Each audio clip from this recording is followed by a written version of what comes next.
السلام علیکم دوستو آج ہم جو مائنڈ روبرک پہ بات کریں گے وہ ہے فیئر آف ڈارک۔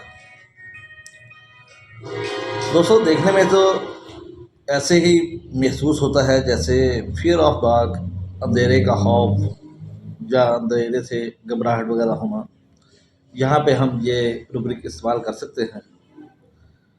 لیکن دوستو اگر ہومیوپیتھی کی نظر میں اسے دیکھا جائے تو یہ بہت وسیع ایک روبرک ہے، جیسے کہ مستقبل کے بارے میں خوف ہونا، یعنی کہ مستقبل اندھیرا نظر آنا، اچھا نظر نہ آنا، اپنے حالات کے حساب سے، روپے پیسے کے حساب سے، اپنی عزت یا شہرت کے حساب سے، تو یہ بھی فیئر آف ڈارک میں آتا ہے۔ آپ وہاں پر یہ روبرک بھی استعمال کر سکتے ہیں۔ جیسے کہ ایک مریض ہے، وہ بہت زیادہ علاج معالجہ کروانے کے بعد وہ پھر بھی بیماری اس کی پیچھا نہیں چھوڑ رہی اور وہ نا امید ہو چکا ہے،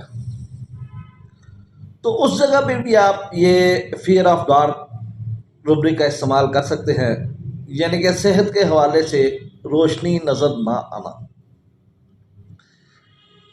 اسی طریقے سے کسی بھی ایسے کام میں، چاہے وہ گھر کے متعلق ہو، دوستوں کے متعلق ہو، وہ مال جائیداد کے متعلق ہو، وہ آنے والے وقت کے متعلق ہو، وہ شفا یابی کے متعلق ہو، کسی قسم کی جس میں آپ کو ایک اچھی امید نہیں نظر آ رہی، وہاں پر آپ فیئر آف ڈارک کا روبرک استعمال کر سکتے ہیں۔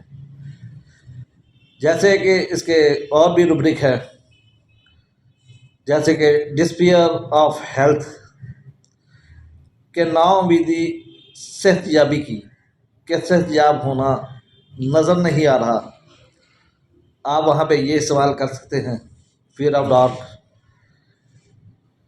ڈسپیئر ویسے یعنی کہ بالکل نا امیدی، زندگی کے متعلق نا امیدی، وہاں بھی استعمال کر سکتے ہیں۔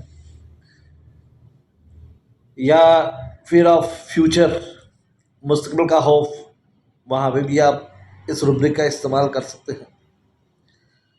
یعنی کہ ہم نے ہر اس جگہ پر اس روبرک کو استعمال کرنا ہے جہاں پر ہمیں کوئی اچھے کی امید نظر نہیں آ رہی۔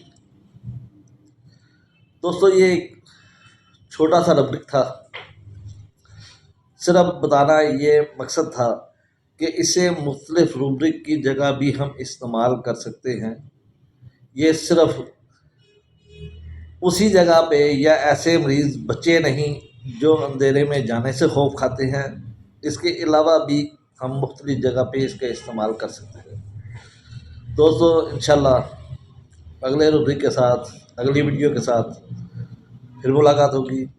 اللہ حافظ، اللہ نگہباں۔